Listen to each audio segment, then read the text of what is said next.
Beauté Migo, j'espère que vous allez toutes très bien. Moi ça va super bien. Du coup aujourd'hui je vous reviens avec un full face entier bien détaillé.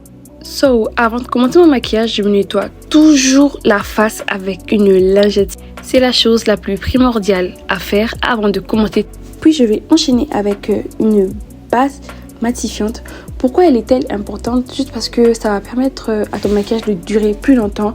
Ça va vraiment éviter l'effet, tu vois, l'effet huileux là, sur la zone T, ton maquillage qui brille. Vraiment la base matifiante, elle évite tous ces genres de malaise.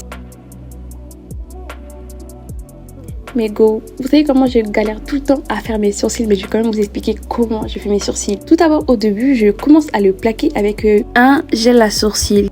Du coup là, je dois bien étirer les sourcils en arrière, bien plaquer. Il faut vraiment que tu plaques bien étiré. Je vais même prendre l'arrière de ma brosse pour étirer encore plus les sourcils en arrière, mais go. So là, on va passer au traçage de sourcils. Et à la base, ce que je fais pour mes sourcils, c'est vraiment un truc très simple. Vraiment, j'aime pas en faire de trop par rapport à mes sourcils pour éviter que ça soit moche. Du coup, je fais toujours un truc simple pour que ça puisse matcher avec le reste de mon make-up. Sur mes sourcils, je mets toujours du crayon marron. En tout cas, crayon marron. Et puis, j'y passerai au remplissage. Tout simplement. Là, je pense que c'est vraiment l'une des meilleures choses à faire quand tu sais pas forcément bien maquiller tes sourcils. Là, en vrai, je suis vraiment pas une pro du make-up. J'apprends du jour en jour et sincèrement, ce que je fais par rapport à mes sourcils, c'est tellement moche. En fait, je trouve ça trop moche. Mais bon, on continue quand même comme ça. Du coup, là, je mettais mon concealer. J'ai essayé un peu de retracer le tout avec mon concealer sur mes sourcils qui ont été très mal faits par moi-même. Et ça, je l'avoue. Sincèrement, en regardant bien, c'est vraiment pas mal. J'ai vraiment eu la grosse bouche au début. Mais bon, on se retrouve plus tard pour mon fond de teint que j'avais d'ailleurs appliqué sur mon front et sur mes joues déjà. Et là, moi j'ai vraiment décidé d'en mettre vraiment bien pour que ça couvre bien mes taches, même si j'en ai pas forcément assez. Bon, j'en ai pas beaucoup, hein.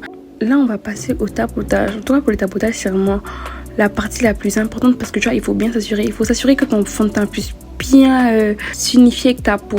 Il faut bien tapoter. Et aussi, il faut toujours humidifier son beauty blender avant de tapoter. C'est un truc que je fais pas trop souvent avant, mais maintenant que je vois vraiment clairement la différence que quand je humidifie pas mon beauty blender.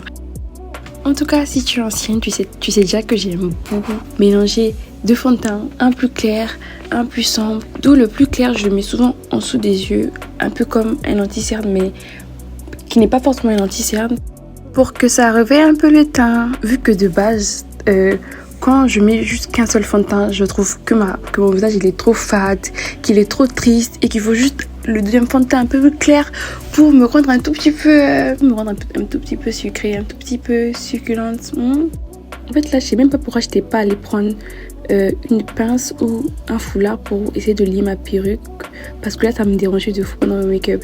So là, j'ai eu à mettre mon contouring. C'est pas un truc que je fais souvent, vu que c'était dans le cadre du full face. J'ai préféré quand même faire le contouring.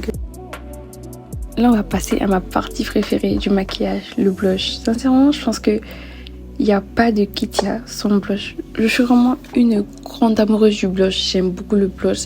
Ça me rend trop cutie, ça me rend trop mignonne, ça me rend trop mangeable. So, là, on va passer à l'estompage du contouring. Donc, je vais estomper sur ma joue, sur mon front. Et là, j'essaye vraiment de ramener tout en arrière. D'essayer de ramener plus le produit en arrière pour pouvoir faire un petit creux. En vrai, c'est vraiment pas un truc que je fais souvent. Là, vraiment, il était temps que je ramène mes cheveux en arrière parce que là, mes cheveux me dérangeaient beaucoup. Là, sincèrement, le make-up, il donne vraiment plus. Là, tu sens vraiment que le make-up va vraiment donner quelque chose de clean, quelque chose de bien. Pas comme avant avec mes cheveux en pétard là. So, là, j'estompe mon contouring. Et non, j'estompe mon blush. J'ai vraiment essayé de le ramener plus sur mes paupières. J'ai vraiment envie de faire l'effet rose sur mes paupières.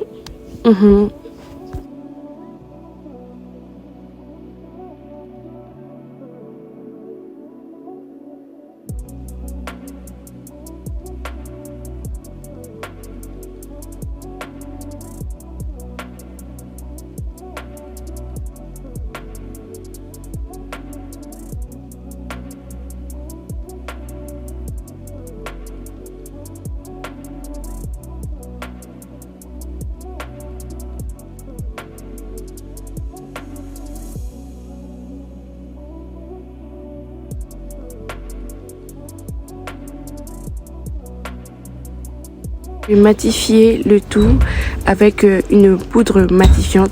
Je veille vraiment à enlever l'excédent de poudre au début avant de le mettre en dessous de mes yeux. Et je trouve que là, ça matifie bien le teint.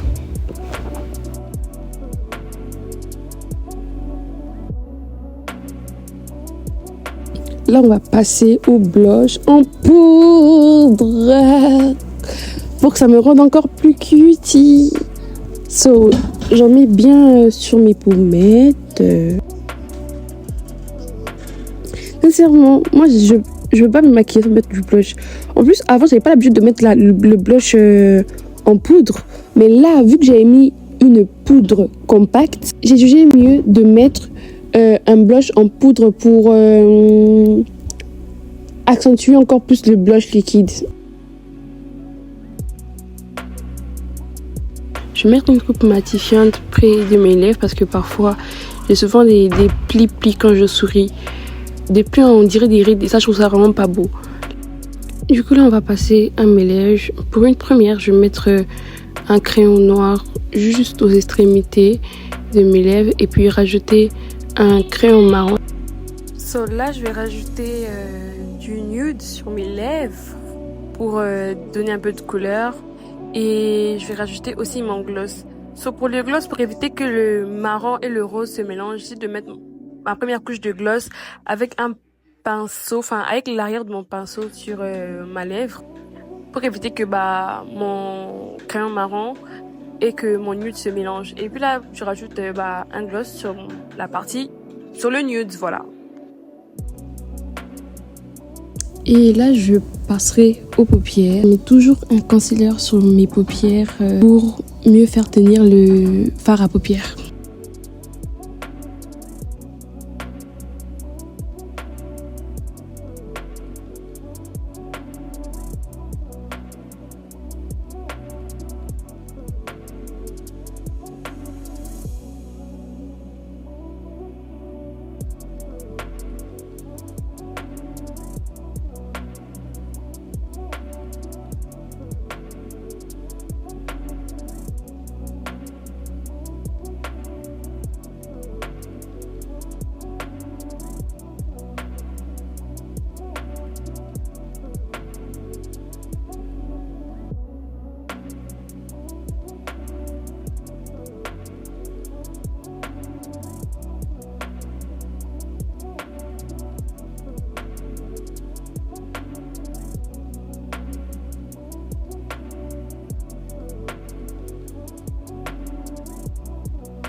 So, petite parenthèse, mais gros, sans faire exprès, j'ai perdu une partie du résultat de mes yeux, mais j'ai quand même pu vous filmer le résultat de mon make-up en entièreté.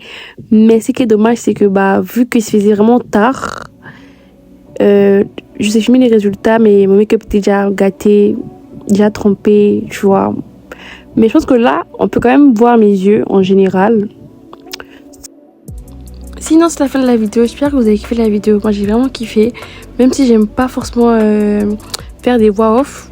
Ça me saoule, sincèrement, de faire des voix off. Mais j'ai quand même kiffé la vidéo. So, abonne-toi, partage, like, commente. Active la cloche pour ne rien louper. Et on se dit à très bientôt dans une prochaine vidéo. Bisous.